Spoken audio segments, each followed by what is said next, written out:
You کے سے ایک دوست پوچھتے ہیں، مولانا صاحب آپ کی خدمت میں سلام۔ وعلیکم السلام ورحمۃ اللہ۔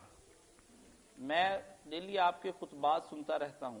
آپ نے خطبہ دیا، اس میں بتایا کہ مسلمان بھائی یا بہن جب ایک دوسرے سے زیادتی یا ان کی حق تلفی کے مرتکب ہو جاتے ہیں تو قیامت کے دن اللہ تعالیٰ جب وہ معافی بھی مانگ لیتے ہیں، تو بعد میں جس شخص کا حق تھا اس کے بارے میں اللہ تعالیٰ قیامت کے دن کھڑے اس کے بارے میں کہیں گے کہ تم یہ محلات لے لو اور اس آدمی کو چھوڑ دو جس نے مجھ سے توبہ کی۔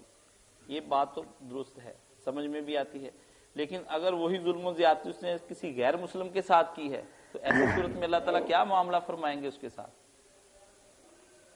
زیادتی کسی کے ساتھ بھی ہو نا، ظلم یہ اجازت نہیں، مسلم ہے یا غیر مسلم وہ تو الگ معاملہ، مگر کسی کے ساتھ بھی ایسا ظلم کیا جائے تو بھگتنا پڑے گا نا، پھر بہت برا حال ہوگا اس مسلمان کا، سزا تو ملے گی۔ اس کے ساتھ جو زیادتی کی اس کے بدلہ میں جہنم جائے گا، اور جب تک سزا نہ ملے جان نہیں چھوٹے گی۔ غیر مسلم سے یا معافی لے یا اس کا حق ادا کرے، ورنہ سزا ہوگی۔